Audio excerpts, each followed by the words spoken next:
You lie inside a tent, one hand outside your sleeping bag. Paw steps press the dirt beside your head. Why does a powerful predator walk away? The tent is only cloth, while your breathing breaks the silence. Your scent reaches farther than the moonlight does. The predator has already found you, yet the steps stop. The pause begins with risk, not blindness. The obvious answer is that darkness hides you, but it does not. Darkness changes opportunity, but it never makes you disappear. In 2011, Craig Packer and his colleagues examined recorded lion attacks in Tanzania. They studied when attacks happened and what conditions changed the danger. The records confirm that attacks occur more often after darkness falls. Risk also changed with moonlight and human activity outside. So sleeping outdoors is never automatically safe, but helplessness alone does not settle the predator's decision. Before moving closer, it faces a costly question. Can this motionless shape suddenly strike back? That uncertainty can turn an easy-looking target into a dangerous test. The sharper mystery is what makes your sleeping body seem risky. Picture the choice from just beyond your reach. You remain still while the predator listens and tests the air. It studies your outline and keeps an escape route open. Every step forward leaves less room to retreat. A sudden kick could damage an eye, while a thrown object could injure a paw.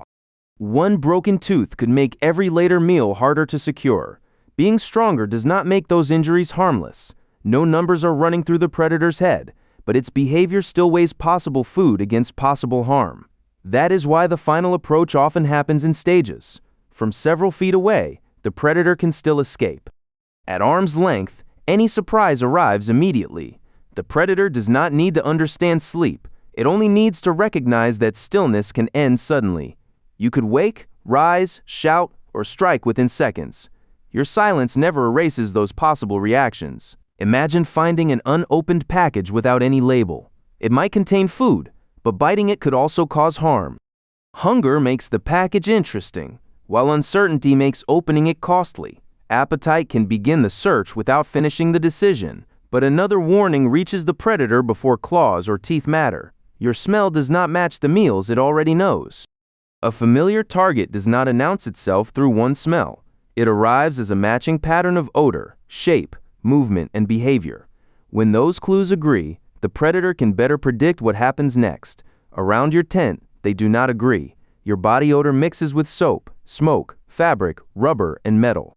Clothes and shelter break apart your normal outline. Your breathing says something lives there, but not exactly what.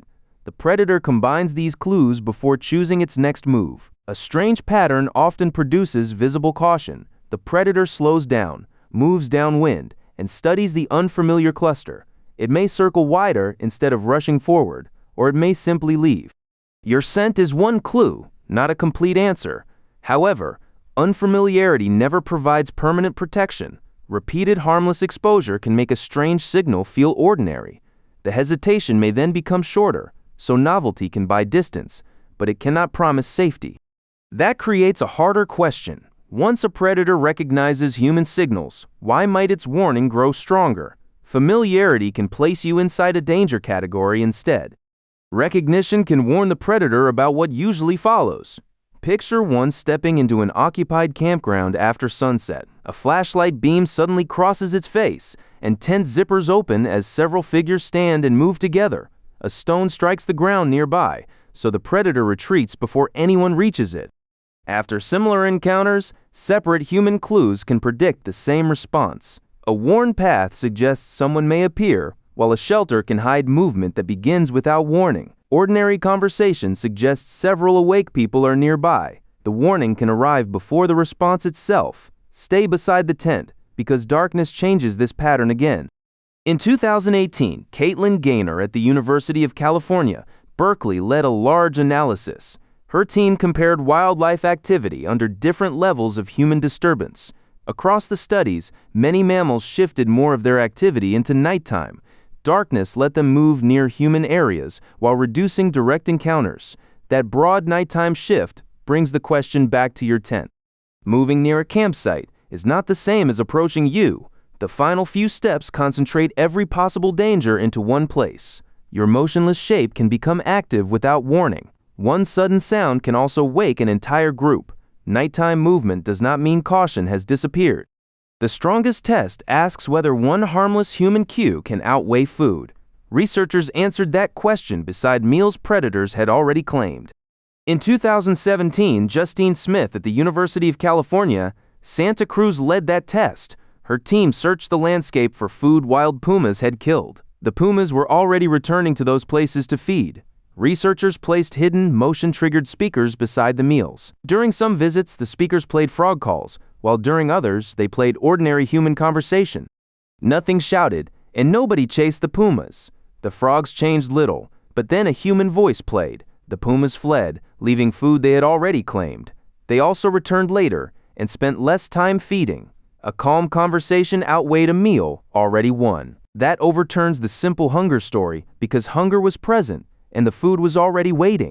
Yet an ordinary human voice interrupted the puma's feeding.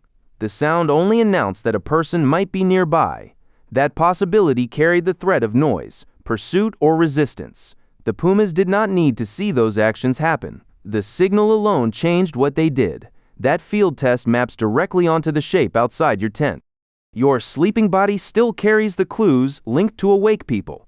Those clues can warn of movement before any movement begins. However, human sound is never a protective shield. Predators that find food around camps may become more willing to approach. The warning changes the odds, not the rules. You already know what this kind of uncertainty feels like? Tonight, you enter a dim room and notice a seated figure. Your body pauses before your mind identifies the shape. It is only a coat hanging over a chair. The coat never moved or threatened you, but you hesitated because it still could have been someone. Outside your tent, uncertainty can interrupt an approach the same way. Your sleeping body is not simply a defenseless object. It is an unresolved figure that could become active instantly. That brief pause can separate closer inspection from retreat. However, the same predator may choose differently under other conditions. Severe hunger can increase the danger for some predators. Repeated access to camp food can also weaken their avoidance. Sudden contact may leave no time for hesitation. This explanation is not wilderness safety advice, and it never makes approaching predators or sleeping exposed a safe choice. So what actually walked away from your tent? The predator walked away from everything you might suddenly become. It noticed your weakness but could not ignore the possible cost. Sleep removes your awareness without erasing your human signals. Your scent, shelter, shape, and surroundings still carry a warning. They remain linked to sudden noise, movement, resistance, and nearby help. That warning can interrupt the final approach, but it can never guarantee the outcome. Inside the thin tent, you hear nothing after the footsteps fade. The fabric was never the real barrier. Your eyes closed, but your reputation remained awake. And if fire changes what approaches your camp, why does it also change what your body can take from food? Fire does more than mark your camp. It changes how much work your body must do after every bite. The answer is right there on screen. Subscribe to Why begins for more strange reasons behind ordinary experiences.